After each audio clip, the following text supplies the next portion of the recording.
일반적으로 대략 한 10년에서 11년 정도 이어져요. 네. 그래서 한 2030년 정도까지 이어진다라고 볼 수 있고, 지금이 금가격이 4,000불이 조금 안 되니까 적어도 5배 이상은 올라야 적정한 가격에 왔구나라는 걸 알 수가 있는 거죠.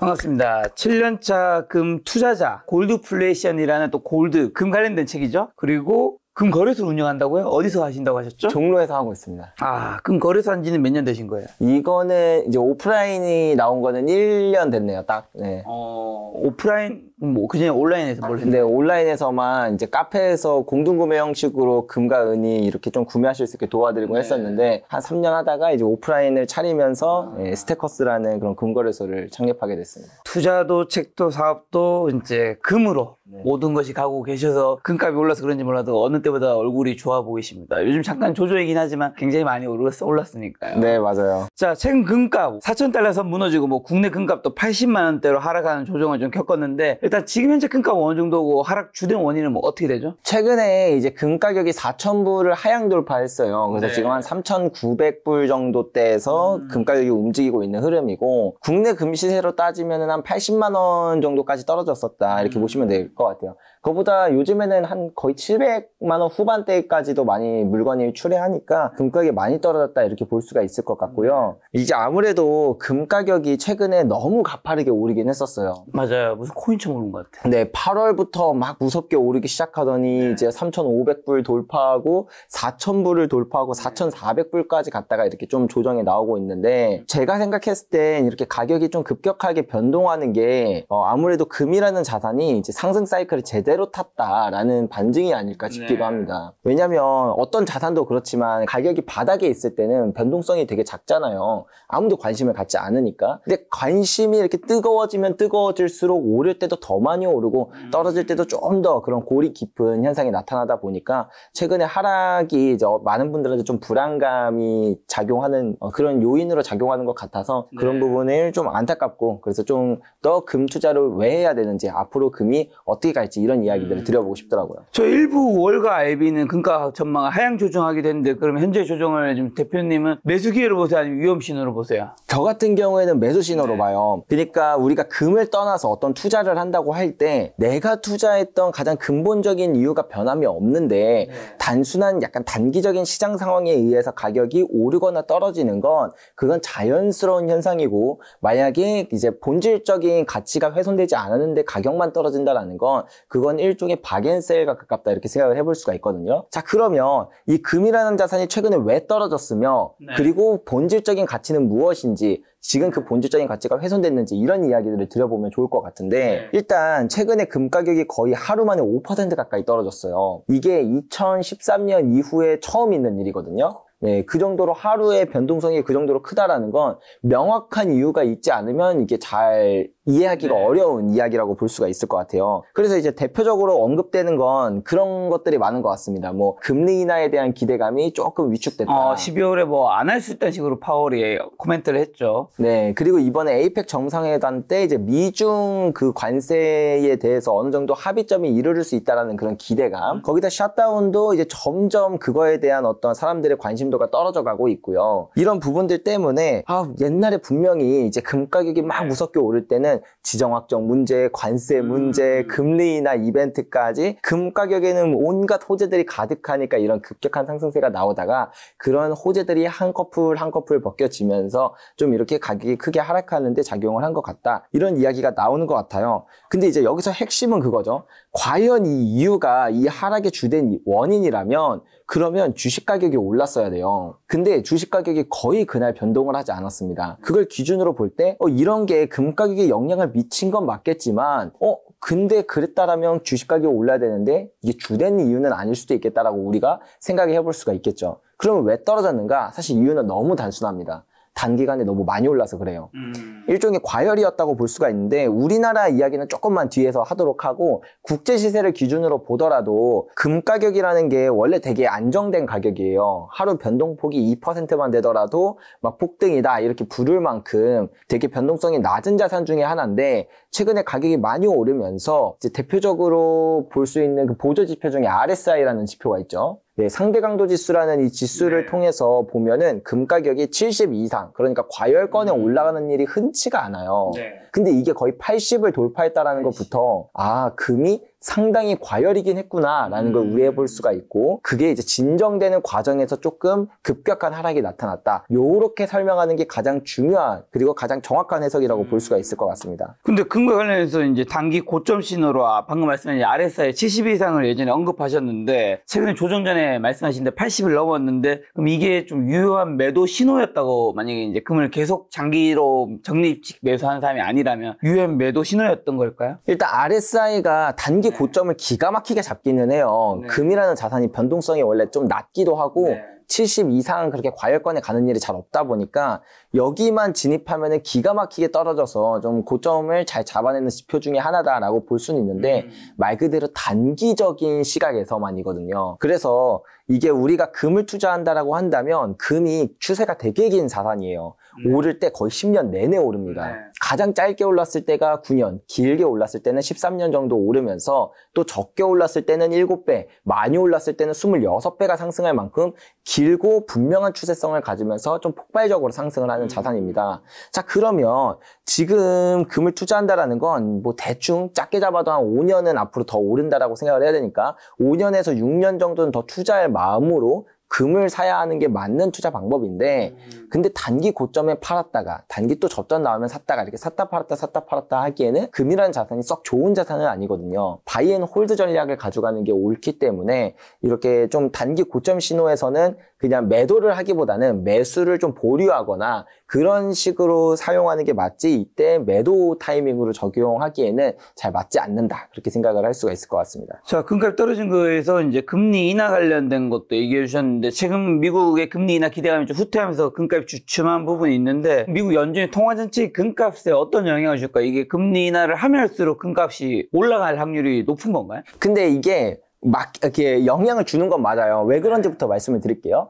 금리 인하를 하면 이제 금은 이자나 배당을 주지 않기 때문에 금리 인상이 금값에 안 좋다라고 보통은 이야기하는데, 사실은 이게 반만 맞는 설명이에요. 정확한 이유를 말씀드리자면 금이라는 자산은 실질금리라는 데이터에 가장 큰 영향을 받습니다. 실질금리는 쉽게 말해서 이자에서 물가 상승률만큼을 뺀 값인데, 예를 들면 이자를 5% 주는데 물가가 한 3% 올랐다. 그러면 나의 실질적인 자산 가치는 2%가 상승하게 되는 거고, 반대로 금리는 3%밖에 안 주는데 물가가 5%씩 오른다. 그러면 내 실질적인 자산 가치는 마이너스 2%가 하락하게 되는 거잖아요. 이 실질금리가 마이너스로 빠져든다라는 건 사람들이 더 이상 현금도 예금도 국채도 매력을 못 느끼게 되는 시기라는 뜻이다 보니까 이때 실물 자산에 대한 수요가 많이 늘어나요. 그래서 이 실질금리는 이제 방금 말씀드린 것처럼 금리와 물가의 영향을 많이 받는데, 그러면 금리는 낮아질수록 물가는 높아질수록 금가격에 좋은 영향을 주는 건 맞다라는 거예요. 근데 이제 요게 기본인 걸 듣고 이제 이 다음 이야기를 드려볼게요. 앞으로 금리 인하 사이클이 될 거라는 거는 사실입니다. 근데 그게 조금 더 우리의 기대보다 속도의 문제죠. 맞습니다. 속도가 좀 늦춰질 수 있다라는 그런 이야기들 때문에 사람들이 약간 그런 기대감이 떨어지는 것 같아요. 근데 저는 이렇게 생각해요. 사실 여기선 금리가 반대로 올라간다고 해도 금가격이 올라갈 수밖에 없을 것 같다. 왜 그런지에 대해서 설명을 드릴게요. 이게 실질금리가 중요한데, 그러면은 금리 인하 때만 되면 금가격이 폭등했고 금리 인상기 때는 금가격이 하락했는가를 실제로 100년치 통계 데이터를 뽑아서 보면 오히려 금리 인상기 때 금가격이 더 많이 올랐다는 걸 알 수가 있어요. 이게 잘 이해가 안 되시죠? 그죠? 금리가 오르면은 금 가격은 안 좋아야 되는데 왜 금값이 오르지? 다른 변수들도 있는 건가요? 물론 뭐 당연한 거겠죠, 그건. 네, 근데 금리를 올리는 이유가 뭐냐가 중요한 것 같아요. 예를 들면 물가가 막 폭등하니까 울며 겨자 먹기로 막 금리를 올려요.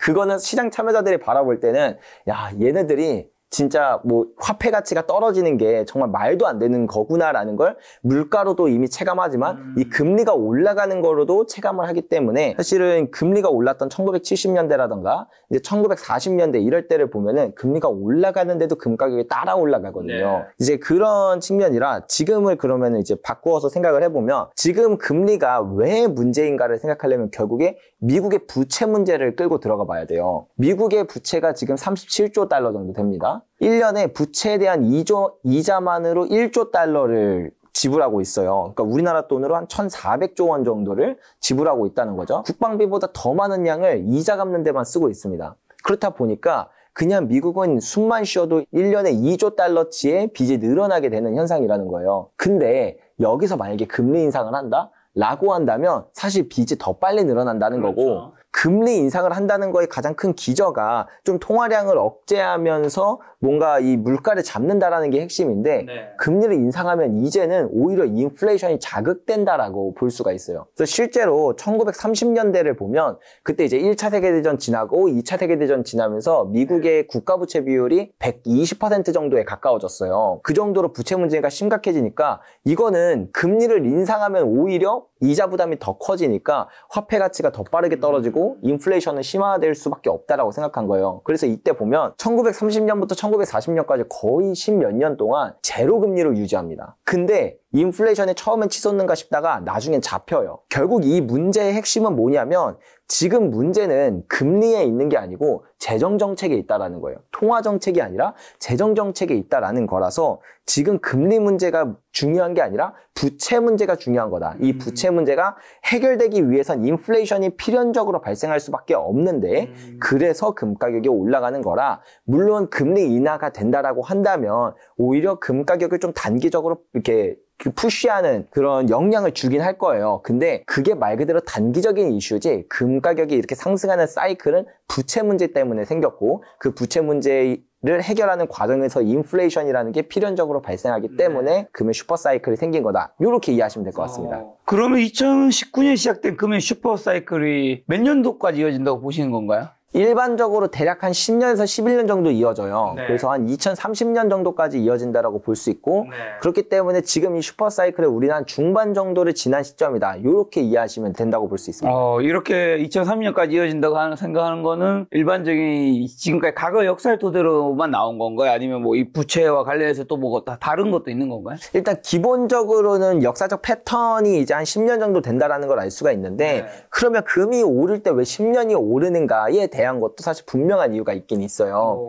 이거는 이제 공급적인 특성을 봐야 됩니다. 지금까지 제가 말씀드렸던 건 수요의 측면이에요. 실제 금리가 떨어지면 현금이 좀 가치가 떨어지니까 예적금하는 사람들이 금을 산다라는 거잖아요. 근데 이제 가격이라는 게 수요와 공급에 의해서 결정되니까 공급적인 특성도 보는 게 되게 중요해요. 그래서 금의 공급이라고 한다면 당연히 생산량이겠죠. 채굴되는 양. 근데 이 채굴이, 금을 채굴하는 게 상당히 쉽지가 않습니다. 뭐 탐사도 해야 되고, 인허가도 받아야 되고, 토지도 매입해야 되고, 인프라도 세워야 되고, 그리고 나서야 채굴을 할 수 있는데, 채굴한다고 해서 금이 나오는 게 아니라 원석이 나오기 때문에 정제 과정까지 거쳐야 비로소 금이라는 게 세상에 유통이 돼요. 이 과정이 보통 한 10년 정도가 걸립니다. 그래서 금 가격이 오른다고 해서 금광 기업들이 갑자기 생산량을 늘릴 수가 없어요. 그러니까 이 생산량 차트를 한 300년치를 이렇게 쭉 그려서 보면 오를 때도 내내 오르고 떨어질 때도 내내 떨어지는 특성이 있습니다. 그래서 우리 금 가격 차트랑 그 생산량 차트랑 딱 겹쳐서 보면, 아, 그래서 금 가격이 추세성을 가지고 있구나라는 걸 이해할 수 있고, 보통 이게 한번 그 금에 대한 생산량이 줄기 시작하면 8년에서 10년 정도 동안 줄어요. 근데 한 8년치 정도 줄고 이제 다시 생산량이 올라간다고 하더라도 금 가격은 관성이 있기 때문에 그 뒤에 한 1년에서 2년 정도 더 상승하는 그런 모멘텀들이 나와서, 그렇기 때문에 금 가격이 9년에서 13년 정도까지 상승 사이클이 이제 만들어지는 거다. 이 공급적인 특성 때문에 이렇게 이해하시면 됩니다. 어떻게 보면 서울의 아파트가 부족해서 찍어내고 싶지만 찍어내는데 3, 4년의 시간이 걸리는 것처럼 맞습니다. 금도 약간 비슷한 거네요. 근데 금은 좀 더 오래 걸린다는 거네요. 네, 맞습니다. 생각보다 되게 오래 걸리네요. 그렇죠. 그래서 금을 이제 갑자기 늘리는 게 되게 어려워가지고, 그래서 지금도 사실은 새로운 광산 자체도 별로 없어요. 여기다 중요한 게, 옛날에는 그냥 생산 자체를 줄이는 일이 많았는데 지금은 생산을 늘리고 싶어도 캘 금이 이제 지구상에 얼마 안 남았다는 게 문제예요. 그럼 그런 거는요. 예를 들면 집도 공급이라는 게 새로 신규 공급도 있지만 가진 사람이 내놓을 수도 있거든요. 네. 그럼 이제 금도 가지고 있는 사람들이 많이 내놓으면 금값이 이제 오름세가 좀 주춤할 수도 있는 거잖아요. 네. 그 또 금 거래소를 하시니까 사람들은 지금 막 내놓으려고 하나요? 막 아니면 가지기려고 하나요? 이게 진짜 중요한 말씀 해주셨어요. 네. 분명히 제 2019년부터 금 투자를 시작했거든요. 네네. 그때는 금 가격이 이제 2,000불을 돌파하면 2,000불이 원래 2011년 그때 고점이었거든요. 그럼 이제 사상 최고치를 돌파하는 네. 거잖아요. 그러니까 2,000불을 돌파할 때만 되면 막 뉴스에 금값이 사상 최고치 돌파했다 이런 뉴스가 나오니까 사람들이 이렇게 생각하는 거예요. 나 장롱에 생각해보니까 옛날에 네. 받고 있었던 돌반지 있었는데 이거나 그냥 팔아봐야겠다 이런 생각을 해서 2,000불 돌파할 때마다 막 시장에 물량이 쏟아졌어요. 근데 이게 2,000불을 넘어서 3,000불을 돌파하고 4,000불을 돌파하니까 금값이 오르면 오를수록 시장의 매물이 싹 말라버립니다. 지금 제가 최근에 이제 금 가격이 4,000불 돌파했을 때 금거래소 운영했잖아요. 하루 동안 하는 게 뭐였냐면 전화 받고 죄송합니다. 금이 없어요. 전화 끊고. 금 사고 싶다고? 네. 부재중 통화가 200개가 찍혀 있는데 거의 하루 동안 거래하는 양 자체가 거의 없을 정도로 가격이 오르면 오를수록 사람들이 금을 더 잘 안 내놔요. 금이 그래서 지금 조정기지만 더 오를 수 있는 어떻게 시장의 신호일 수도 있겠네요. 네, 맞습니다. 자, 그 금 가격, 그러면 원수당이 지금 어디까지 갈 수 있다고 보시는 거죠? 금 가격은 역사적으로 가격이 어느 정도 이상은 올라가는지에 대한 명확한 공식이 있어요. 일단 우리가 이것을 이해하려면 금이 뭔지 이걸 이해하기 시작하면 이 공식이 바로 이해가 되거든요. 금은요, 지난 5,000년이라는 시간 동안 돈으로서 쓰였습니다. 고대 메소포타미아, 고대 이집트부터 고대 리디아인, 고대 그리스, 고대 로마 이런 시대들부터 지금까지 쭉 금은 돈으로서 쓰여왔습니다. 근데 이 금이라는 게 일단 좀 좋은 점이지만 희소성을 가지고 있어요. 근데 그 희소성을 가지고 있다는 게 사실은 모든 것이 양면이 있잖아요. 그렇죠. 반대 측면에서는 막상 국가가 돈이 필요하거나 이렇게 돈이 필요한 순간이 왔을 때 유통량을 해결할 수가 없어요. 예를 들면 우리가 이제 좀 대규모로 뭔가 인프라 사업을 한다던가 전쟁을 한다던가 해서 돈이 많이 필요한데 그렇다고 금을 많이 캐자고 하자니 그렇게 캘 수 있는 게 아니니까 그러면은 이제 이렇게 돈이 부족해지는 상황 그런 상황들이 일어날 때마다 금은 이제 부족한 현상이 나타나면서 약간 디플레이션 그런 경기 침체 현상이 나타나는 일들이 많았다라는 걸 알 수가 있습니다. 그러니까 이제 국가들이 생각을 하는 거예요. 이게 금이 필요한데 금이 돈이었으니까 금이 필요한데 금이 없으니까 이걸 어떻게 타개하지 하면서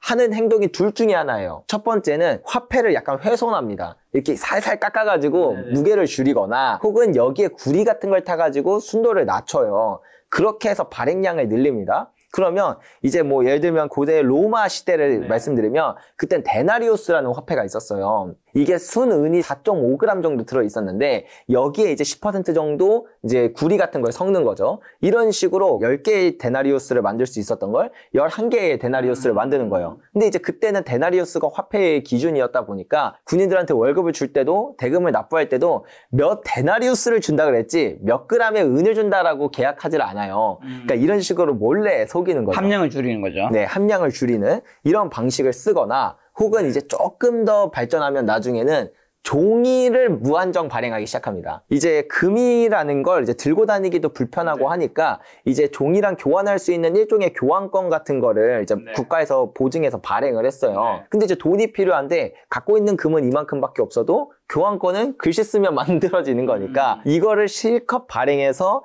이제 그렇게 유통 물량을 늘리는 일들이 생기거든요. 근데 결론은 가치 있는 물건은 늘 한정되어 있는데 그걸 교환할 수 있는 교환권의 측면인 그런 화폐들이 많이 늘어나게 되면 처음에는 괜찮거든요.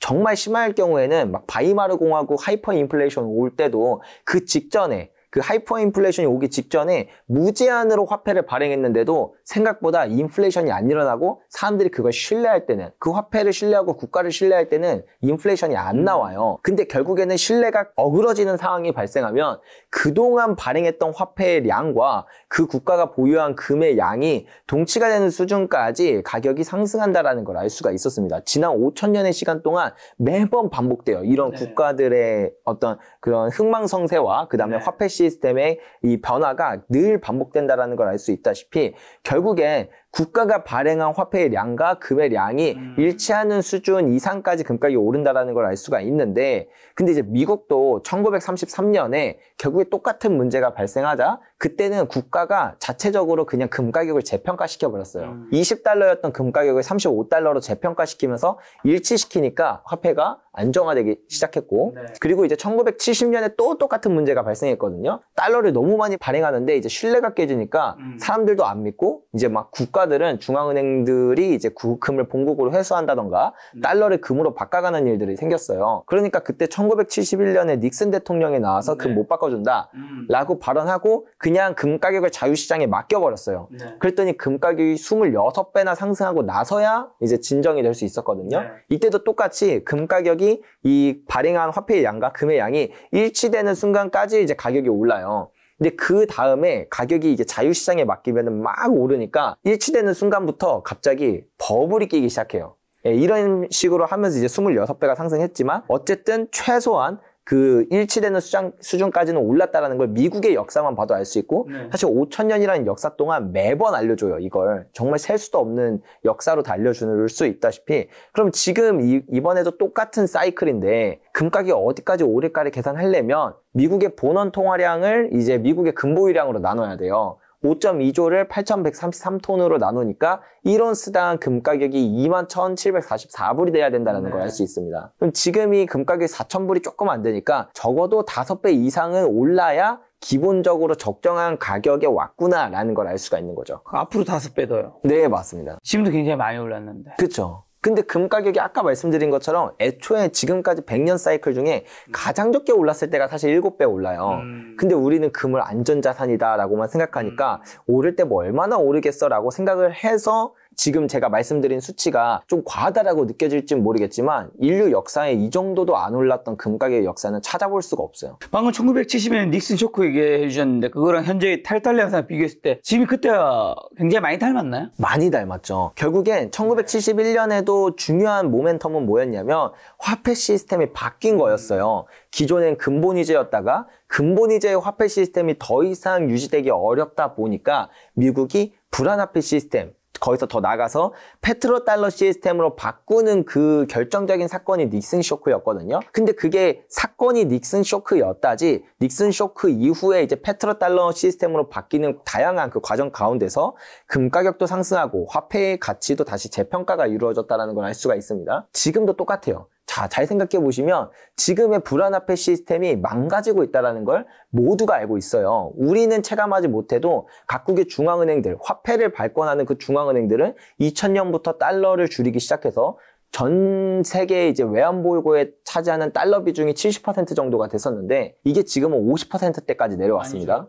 네, 거기다가 각국의 중앙은행들은 2010년부터 매년 이제 금을 사 모으기 시작했어요. 그리고 2022년부터는 사상 최고치 수준의 금 매입을 또 매년 이어나가고 있다라는 거. 이런 것들을 보면서 지금 이 달러 시스템, 그걸 더 넘어서 사실은 이 불안화폐 시스템이 망가지고 있구나, 망가졌구나, 이거에서 이제 다들 탈출하려고 대비를 하고 있구나라는 걸 느낄 수 있다시피 지금은 화폐 시스템이 바뀌는 그 변곡점에 있고 과도기에 있다. 이 시기 때는 화폐도 재평가가 이루어지고 그것 때문에 금 가격도 재평가가 이루어지는 거라 금 가격이 오른다고 생각하시면 돼요. 말씀하신 대로 각국 중앙의 금 매입이 또 금가 상승의 행식 동력인데 특히 중국과 러시아 등들도 굉장히 많이 매입하고 있는데 이들의 움직임이 의미하는 바랑 지금 중국과 러시아는 더 계속 사모으고 있는 입장인가 어떤가요? 일단 기본적으로 중국과 러시아가 정말 많이 모았어요. 중국 같은 경우에는 거의 한 2000년 초반까지만 해도 400톤 정도 됐었거든요. 금보유량이. 그게 지금 2000톤을 넘어섰으니까 얼마나 무섭게 쓸어 담고 있는 거냐라고 볼 수가 있고, 그리고 이게 공식적으로 밝혀진 양만 2000톤이에요. 근데 중국이 이게 IMF에 보고해야 되거든요. 근데 보고를 해야 될 의무가 있는 건 아니에요. 그러니까 보고를 잘 안 하는 걸로 좀 유명해요. 그래서 대표적인 나라가 하나가 중국이고 하나가 사우디인데 아무튼 중국이 보고를 하지 않았기 때문에 비공식적으로 모은 양까지 합치면은 어느 정도일 건가를 이제 업계 전문가들이 많이 추측을 하는데 가장 보수적으로 보는 게 한 5,000톤 정도 됩니다. 그래서 이 중국을 필두로 한 그런 이제 뭐 경제 협력체인 브릭스 국가들도 보면은 금을 많이 사모으고 있고 이렇게 금을 전략적으로 이제 사모으는 행동들이 브릭스를 넘어서 이제는 그냥 전 세계 중앙은행들에게 다 이렇게 퍼져가는 흐름이다. 이렇게 볼 수 있는데 그럼 왜 이렇게 금을 모으냐? 이건 두 가지 의미가 있어요. 첫 번째는 뭐냐면 과거부터 패권을 가졌던 국가들은 금을 독점하고 있는 경우가 많았어요. 예를 들면 미국을 생각해보죠. 미국이 1944년에 브레튼 우즈 체제에 들어서면서 완전한 패권을 가졌잖아요. 이때 미국이 보유한 금 보유량이 2만 톤, 그리고 그 비중으로 따지면 전 세계 금의 70%를 미국 혼자 독점하고 있는 수준이었어요. 그러니까 이제 미국이 패권을 잡을 수 있었다라고 이제 생각을 할 수가 있겠고, 영국이나 네덜란드 그리고 포르투갈, 스페인 같은 국가들을 보면 그 당시에 금을 얼마나 많이 모았느냐, 거진 그냥 금을 미국만큼 싹 쓸어 담고 있었다라고 알 수가 있어요. 그러니까 중국은 생각을 하는 거죠. 이게 이제 인과관계에 문제가 있어요. 패권이 그렇게 잡을 수 있을 정도의 힘이 있으니까 금이 있는 걸 수도 있고, 금을 보유해서 그런 패권이 생긴 걸 수도 있지만 중국은 패권에 대한 야망이 있기 때문에 그러면 이 패권을 잡으려면 우리도 금을 쓸어 담아야 되겠구나 라고 생각해서 금을 모은 걸 수도 있어요. 그리고 또 다른 하나의 이유는 어쩌면 이게 더 크다고 볼 수도 있는데, 결국엔 중국도 외환보유고에서 차지하는 달러 비중이 상당히 높은 건 사실이거든요. 근데 달러라는 게 이전엔 안전자산이라고 불렸잖아요. 그래서 외환보유고의 안전자산으로서 달러 자산들을 가지고 있었는데 이번 러시아 사태를 본 거죠. 그래서 막았죠, 미국이. 맞습니다. 외환보유고의 달러 자산 동결하고 달러 시스템에서 배제해버리니까 그 많았던 안전자산이라고 생각했던 내 자산들이 한순간에 다 종이 쪼가리에 불과한 그런 사태가 이루어지니까 중국은 본 거예요. 내가 패권에 대한 야망을 드러내면 분명히 어느 임계점에서 미국이 그런 똑같은 러시아에게 했던 것과 같은 통제를 하게 될 텐데, 그러면 나는 내가 갖고 있는 이 자산은 내 자산이 아니잖아. 나는 통제받지 않는 자산이 필요하겠다라고 생각해서 그래서 금을 미친 듯이 더 쓸어 담고 있는 거고, 사실 이게 처음에는 러시아 우크라이나 사태 이전까지만 하더라도 이란이나 북한이나 이런 국가들만 스위프트 제재를 받았다 보니까 그래서 그냥 좀 중국이나 아니면 그 어떤 브릭스 국가들, 좀 미국과 적대적인 국가들만 그런 금을 사모으는 행태가 좀 심했는데, 러시아 사태를 보고 나서 이제 다른 국가들도 똑같이 생각을 한 거예요. 야, 이거 나는 지금이랑 미국이 우방국이지만 근데 이것도 솔직히 언제 어떻게 바뀔지도 모르는 거고, 그렇다고 했을 때 나도 안전하지 않을 수 있겠구나. 그 트럼프 보면은 한국한테 3,500억 달러 뜯고 일본한테 5,500억 달러 뜯고 이런 것도 보면 우방국과 우방국이 아닌 거에 그 경계가 되게 모호해지고 있다라고 생각하면서 각자 도생을 해야겠다라는 그런 심리가 더욱더 퍼지면서 금에 대한 매수세가 강력해진 게 아닌가, 이렇게 볼 수 있을 것 같아요. 트럼프가 대통령이 된 게 금값 상승에도 좀 영향이 있을 수 있겠네요. 많죠. 솔직히 말하면 진짜 많아요. 이게 트럼프가 아니었어도 어차피 오를 거라고 볼 수는 있어요. 슈퍼 사이클이니까. 근데 트럼프는 여기에 거의 기름을 부었다. 두 가지를 생각해 보면 될 것 같은데, 첫 번째는 이 달러라고 하는 게 우리가 달러를 왜 돈이라고 부르느냐. 사실 달러는 돈이 아니거든요. 달러는 정확히 말하면 화폐예요. 근데 우리는 달러도 그렇고 우리나라 돈도 그렇고 항상 돈이라고 부르잖아요. 이게 교육적으로도 그렇지만 다양한 부분에서 우리가 화폐와 돈을 일부러 국가가 좀 헷갈리게 만들어요. 돈과 화폐를 정확하게 분리를 해야 되는데, 돈은 가치 보존의 수단으로도 쓰여야 돼요. 근데 화폐는 가치 보존의 의무가 없어요. 이 두 가지가 정말 중요한 차이점입니다. 자, 우리가 뭐 예를 들면 지갑에 5만 원권짜리 하나 넣어놓고 불안하지 않잖아요.